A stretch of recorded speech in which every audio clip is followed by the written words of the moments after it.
নমস্কার বন্ধুরা, আপনাদের নিজেদের চ্যানেলে আপনাদের স্বাগত। আমাদের আজকের গল্প হল পেনশনের থাপ্পড়। সকাল থেকে কাজ করতে করতে শান্তিজি খুব ক্লান্ত বোধ করছিলেন, তাই কিছুক্ষণ টিভির সামনে বসে পড়লেন এবং খুব আগ্রহের সাথে নিজের প্রিয় অনুষ্ঠান দেখতে লাগলেন।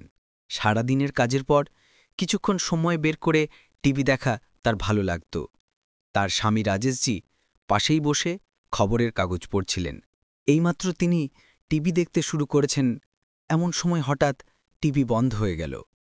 শান্তিজি এটা দেখে চমকে গেলেন যে তার পুত্রবধূ নেহার হাতে রিমোট ছিল। সেই টিভি বন্ধ করেছিল। শান্তিজি অবাক হয়ে জিজ্ঞেস করলেন, কি হলো বৌমা, টিভি বন্ধ করলে কেন? তখনই নেহা কড়া গলায় বলল, মা, আপনি সারাদিন টিভি দেখেন, জানেন তো বিদ্যুতের বিল কত আসে? তখনই খবরের কাগজ মুখের সামনে থেকে সরিয়ে রাজেশজি বললেন, বৌমা, তোমার শাশুড়ির সাথে কথা বলার এটা কেমন তরিকা? এখন কি সে টিভি দেখতেও পারবে না? তখনই তাদের পুত্রবধূ বলল, বাবা, বিদ্যুতের বিল কত আসে তা তো আপনিও জানেন। আপনি তো সারাদিন কেবল খবরের কাগজেই ডুবে থাকেন। আমাদের তো নিজেদের বাচ্চাদের কথা ভাবতে হবে। আজ থেকে এই রিমোট আমার কাছে থাকবে। এই টিভি শুধুমাত্র সন্ধ্যায় চলবে। আমি নিজেই আপনাকে রিমোট দিয়ে দেব। এই বলে নেহা রিমোট নিয়ে নিজের ঘরে চলে গেল। শান্তিজি যেন ধাক্কা খেয়ে পাথরের মতো হয়ে গেলেন। তিনি এখনো বিশ্বাস করতে পারছিলেন না যে যা কিছু তিনি শুনলেন তার সত্যি ছিল নাকি কোনো স্বপ্ন। তখনই রাজেশজি তার কাঁধে হাত রাখলে শান্তিজির চোখ থেকে জল গড়িয়ে পড়ল। তিনি তার স্বামীকে কিছু বলার জন্য মুখ খুলেও ছিলেন, কিন্তু রাজেশজি শান্তিজিকে চুপ থাকার ইশারা করলেন এবং নিজে চেয়ারে চোখ বন্ধ করে গভীর সাগরে ডুব দিতে লাগলেন। ছেলে এবং বৌমার মধ্যে পরিবর্তন তো তিনি গত অনেক দিন ধরেই অনুভব করছিলেন। তাদের বিনা কারণে খিটখিটে মেজাজ, অকারণে চিৎকার করা এখন রোজকার ঘটনা হয়ে দাঁড়িয়েছিল। ছেলে এক দুবার ইশারায় তাকে বলেও ছিল যে এই বাড়িটি তাদের নামে করে দিন। আর রাজেশজিও এটাই ভাবতে শুরু করেছিলেন যে পরে তো সবই ছেলে বৌমারই হবে, তাহলে এখনই কেন নয়? কিন্তু তারপর যখন একদিন তিনি তার বন্ধুর সাথে দেখা করলেন, তখন তিনি পরামর্শ দিলেন যে উইল অবশ্যই তৈরি করান, কিন্তু বাড়িটি প্রথমে নিজের স্ত্রীর নামে লিখুন, তারপর ছেলের নামে। নিজের স্ত্রীর বার্ধক্য খারাপ করবেন না, অন্তত আপনার পরে সম্মানের 2টি রুটি তো আপনার স্ত্রী পাবেন। তিনি ঠিক তাই করেছিলেন, কারণ তার বন্ধুই পরামর্শ দিয়েছিল যে সন্তানের আসল রূপ দেখতে হলে একবার মিথ্যে বলে দেখুন যে আপনি বাড়িটি তার নামে করে দিয়েছেন। সত্যিটা নিজেই সামনে চলে আসবে। কিন্তু এত তাড়াতাড়ি মুখোশ খুলে যাবে এটা তিনি কখনো ভাবেননি। রাজেশজি কিছুক্ষণ এভাবেই চিন্তায় ডুবে রইলেন। তারপর তিনি শান্তিজির দিকে তাকালেন, যিনি চোখ খোলা রেখে একটানা ছাদের দিকে তাকিয়ে যাচ্ছিলেন। তিনি তার স্ত্রীকে বললেন, শান্তি, যেদিন থেকে আমাদের ছেলে আমাদের জীবনে এসেছে সেদিন থেকে আজ পর্যন্ত নিজের ইচ্ছাকে দূরে সরিয়ে রেখে আমরা কেবল ওর কথাই ভেবেছি। আর আজও এই বয়সেও তুমি বাড়ির সব কাজ করো আর বৌমার বাইরে ঘোরা ও আরাম করার ফুরসত নেই। অবসর নেওয়ার পরেও আমি আমার পেনশন ঘরের খরচের জন্য দিয়ে এসেছি, কিন্তু এই সবের প্রতিদান আমরা কি পেলাম? বৌমা প্রায় প্রতিদিনই খারাপ ব্যবহার করে আর আমাদের ছেলে হলো স্ত্রীর গোলাম। অনেক হয়েছে শান্তি, এবার আমার মনে হচ্ছে যে আমাদের নিজেদের জন্য বাঁচা উচিত। তখন শান্তিজি বললেন, কি মানে? শান্তি, অনেক দিন ধরেই আমার কোথাও ঘুরতে যাওয়ার ইচ্ছা আছে। তখন শান্তিজি বললেন, আরে আমারও তো খুব ইচ্ছে করে, কিন্তু এই ভেবে চুপ থাকি যে ছেলে বৌমা যদি না রাগ করে। যখন বিনা কারণে বৌমা আমাদের প্রায় প্রতিদিনই কথা শোনাতে থাকে, তখন এই ব্যাপারে তো ঝড়ই তুলে দেবে। তখন রাজেশজি বললেন, শান্তি, তোমার মনে আছে ছোটবেলায় যখনই আমি আকাশে উড়তে থাকা বিমান দেখতাম আমার তাতে বসার খুব ইচ্ছে করত, কিন্তু কখনো বসতে পারিনি, কারণ বাবা মায়ের কাছে তো অত টাকা ছিলই না। কোনো মতে ঘরের খরচ চলত। অনেক কষ্টে তারা আমাকে পড়িয়েছেন, লিখিয়েছেন, তারপর গিয়ে আমি সরকারি চাকরি পেয়েছিলাম। আর যখন রোহিত জন্মালো তারপর তো আমরা আমাদের সব কষ্টের উপার্জন ছেলের পিছনেই খরচ করে দিয়েছি। ওর প্রতিটি ইচ্ছা পূরণ করেছি, কারণ আমার ছেলেবেলা তো অভাবে কেটেছে, আর আমি চাইনি যে আমার ছেলেও আমার মতো মন মেরে নিজের জীবন কাটাক। সব উপার্জন তো আমরা আমাদের ছেলের পিছনে খরচ করে দিয়েছি এবং তাকে ভালো খেতে ভালো পড়তে দিয়েছি। ওর পড়াশোনায় যতটা খরচ আসার ছিল সব কিছুর ব্যবস্থা আমরা আগেই করে রেখেছিলাম। এই ভেবে যে এমন না হয় যেন টাকার অভাবের কারণে সে আর এগোতে না পারে। তাই সব সময় নিজের খরচ কমিয়ে আমরা আমাদের ছেলের জন্য সঞ্চয় করেছিলাম। যত টাকাই যখনই সে চেয়েছে আমরা তাকে দিয়েছি। একটি মাইনেতে ছেলের পড়াশোনা, ঘরের খরচ এবং নিজের বৃদ্ধ বাবা মায়ের দেখাশোনা, এই সব কিছু কত দক্ষতার সাথে আমরা সামলেছি তা তো আমরা দুজনেই জানি। কিন্তু ছেলে তো আজ সব কিছু অস্বীকার করল। ভেবেছিলাম যে বুড়ো বয়সে সব দায়িত্ব থেকে মুক্ত হয়ে আরামে থাকব, কিন্তু এখানে তো বুড়ো বয়সেই আমাদের ছেলে বৌমা আমাদের উপর এত বিধিনিষেধ চাপিয়ে দিল। এতটাও তো আমরা সেই সময় বাধা ছিলাম না, যখন আমাদের কাঁধে দায়িত্ব ছিল। আর আজ যখন দায়িত্ব থেকে মুক্ত হবার সময় এলো, তখন বৌমা সারাদিনের জন্য তোমাকে রান্নাঘরের কাজে ব্যস্ত করে দিল, আর আমার পেনশনের সব টাকা নিয়ে আজ ছেলে বৌমা আমাদেরকেই চোখ দেখাচ্ছে। তখনই শান্তিজি হতাশ হয়ে বললেন, আমরা আর কী বা করতে পারি? এটা তো এখন আমাদের ভাগ্য, আর আমাদের এভাবেই থাকতে হবে সারা জীবন। না শান্তি, আমি এমন হতে দেব না। আমি যা ভেবেছি তা করেই ছাড়ব। তখনই শান্তিজি আশান্বিত দৃষ্টিতে তার স্বামীর দিকে তাকালেন এবং বললেন, তাহলে কি ভেবেছেন আপনি? তখন রাজেশজি বললেন, শুধু কালকের অপেক্ষা করো আর দেখো আমি কি করি। পরের দিন রাজেশজি অযোধ্যা ধাম যাওয়ার জন্য নিজের ও নিজের স্ত্রীর টিকিট করিয়ে নিয়ে এলেন। সেই টিকিট বাস বা ট্রেনের ছিল না, বরং বিমানের ছিল। তিনি প্রতি মাসে 40,000 টাকা পেনশন পান, যার মধ্যে থেকে তিনি 25,000 টাকা দিয়ে টিকিট করালেন এবং 15,000 টাকা নিজের কাছে খরচ করার জন্য রেখে দিলেন। তিনি তার স্ত্রীকে এসে টিকিট দেখালেন, তখন শান্তিজি ভয় পেয়ে গেলেন। কি, আপনি পেনশনের টাকা খরচ করে দিয়েছেন? হানে, এটা কি করলেন আপনি? এবার বৌমা কি বলবে? আরে শান্তি, তুমি চিন্তা করো না। আমরা আমাদের ছেলে বৌমার ওপর নির্ভরশীল নই। আমার কাছে নিজের পেনশন আসে। কিছুদিন এভাবেই কেটে গেল। তারপর একদিন তাদের পুত্রবধূ নেহা রেগে পা ঠুকতে ঠুকতে তাদের কাছে এলো এবং বলল, মা, শেষ পর্যন্ত আপনাদের কি চলছে? তার এই কথা শুনে শান্তিজি অবাক হয়ে গেলেন এবং জিজ্ঞেস করলেন, কেন, কি হয়েছে বৌমা? আহা, এমনভাবে বলছেন যেন কিছুই জানেন না। এবার বাবা নিজের পেনশনের টাকা দেননি। মাসের 10 তারিখ হতে চলল। আপনি আজই তাকে বলুন যে পেনশনের টাকা বের করে আমাকে দিয়ে দিক। আসলে বৌমা, ব্যাপার হলো, এবার তোমার বাবা আর আমি একসাথে বাইরে ঘুরতে যাওয়ার পরিকল্পনা করেছি, আর ওনার পেনশন থেকে আমরা ঘোরার জন্য টিকিট করিয়ে নিয়েছি। তাই এবার তো পেনশনের টাকা তোমাকে দিতে পারবো না, শান্তিজি ইতস্তত করে বললেন। তখনই তাদের পুত্রবধূ বলল, কি, আপনারা দুজন ঘুরতে যাচ্ছেন? এই বয়সে ঘুরতে যেতে লজ্জা হয় না? চুপচাপ বাড়িতে বসে থাকুন, যেমন বৃদ্ধেরা থাকে। জানেন তো বাড়িতে কত কাজ থাকে।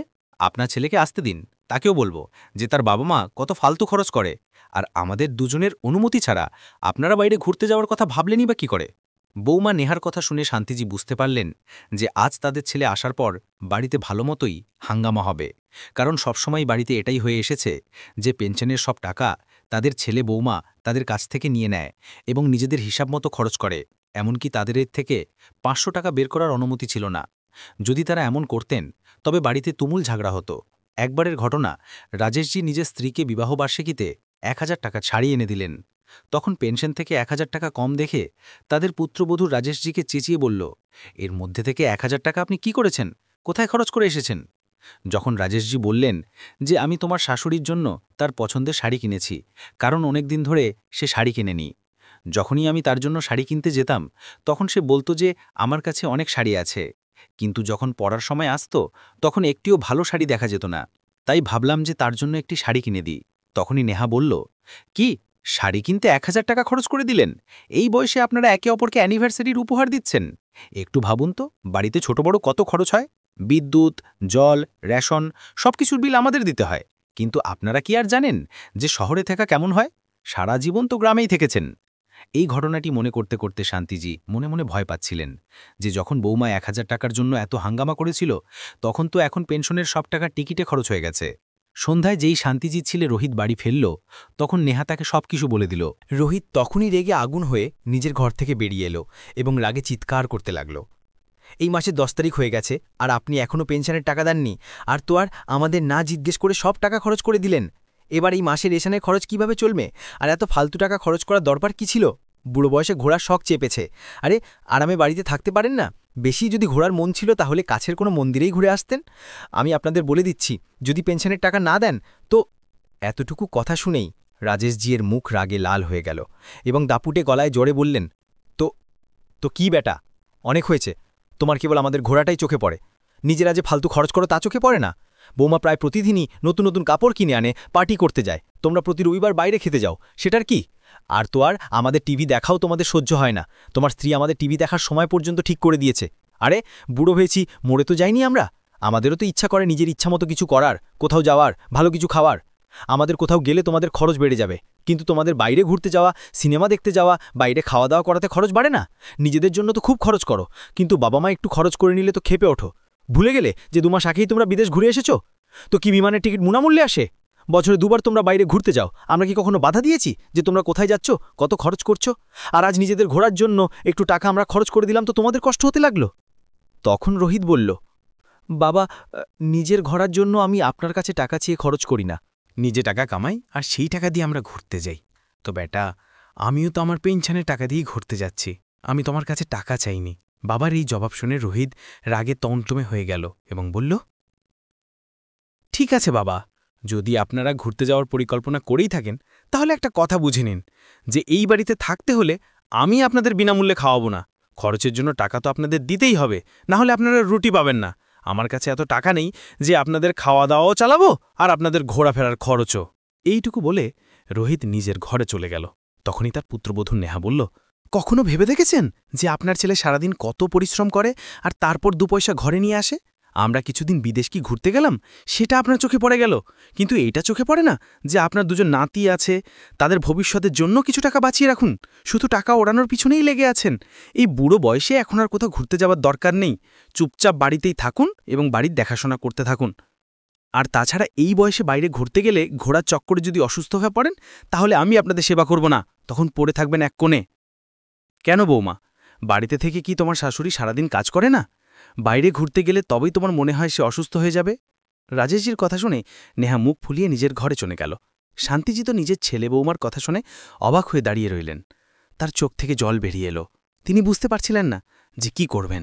কিছুক্ষণ পরে শান্তিজি নিজের স্বামী রাজেশজিকে বললেন, শুনুন, ঘুরতে যাওয়ার কথা নিয়ে তো বাড়িতে হাঙ্গামাই শুরু হয়ে গেল। আমার মনে হয় যে আমাদের নিজেদের পরিকল্পনা বদলে নেওয়া উচিত, না হলে ছেলে বৌমা তো বাড়িতে আমাদের রুটিও দেবে না, বাড়িতে থাকা মুশকিল হয়ে যাবে। কথা শুনিয়ে শুনিয়ে আমাদের জীবিত অবস্থাতেই মেরে ফেলবে। তখনই রাজেশজি বললেন, তুমি চিন্তা করো না শান্তি, আমি থাকতে তোমার সাথে কেউ কিছু বলতে পারবে না। যতটা বলার ছিল বলে নিয়েছে। এরা যখন বিদেশ গিয়েছিল তখন কম করে 5 লাখ টাকা খরচ করে এসেছিল, আর আমাদের 500 টাকা খরচ করার জন্য ঝগড়া শুরু করে দেয়। এই অন্যায় আর কতদিন সহ্য করতে থাকবো আমরা?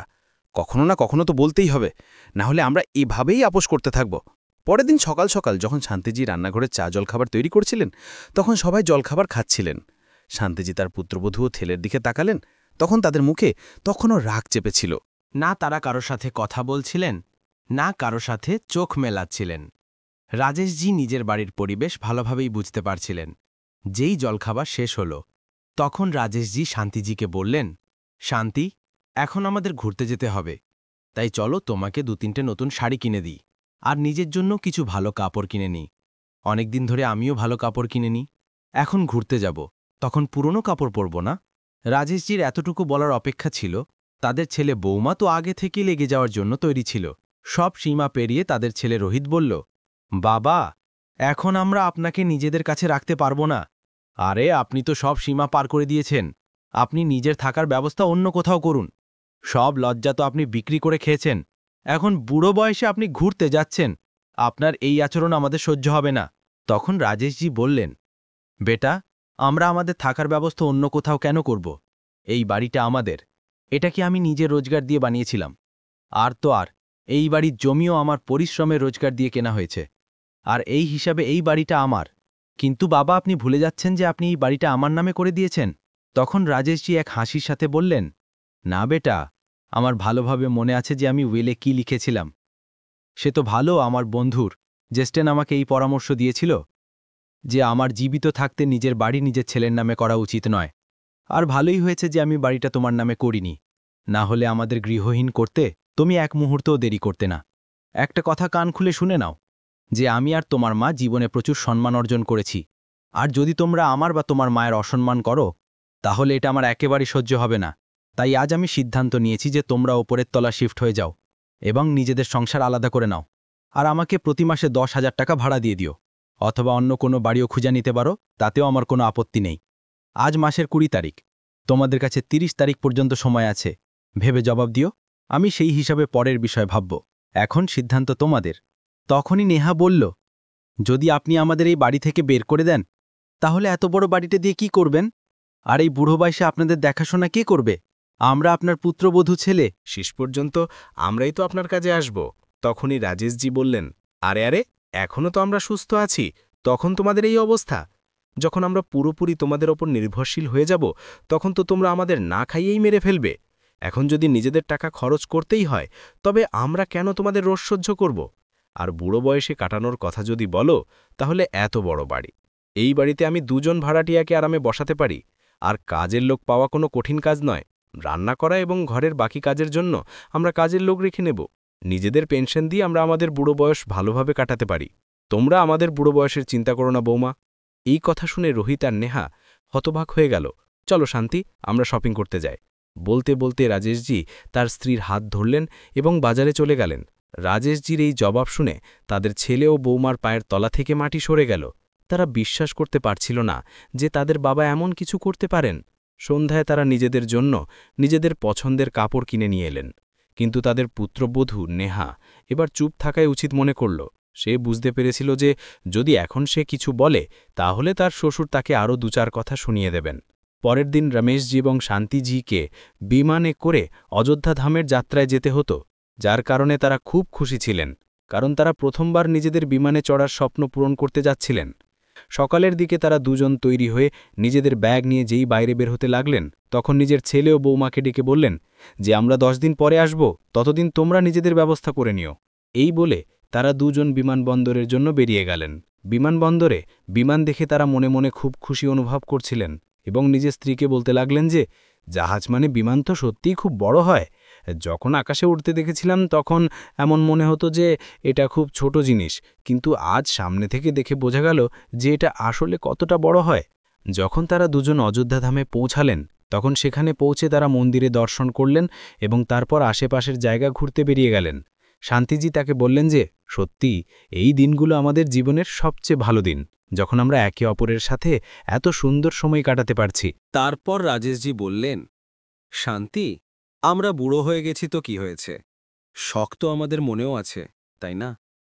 বুড়ো বয়স আসার সাথে সাথে আমাদের ইচ্ছেরা তো মরে যায়নি, তাই না? ভালো খাওয়ার, ভালো পড়ার এবং ঘোরার ইচ্ছা তো আমাদের মনেও আছে। কিন্তু আজকালকার বাচ্চাদের মনে হয় যে বুড়ো বয়স এসে গেছে তো জীবনই শেষ হয়ে গেছে।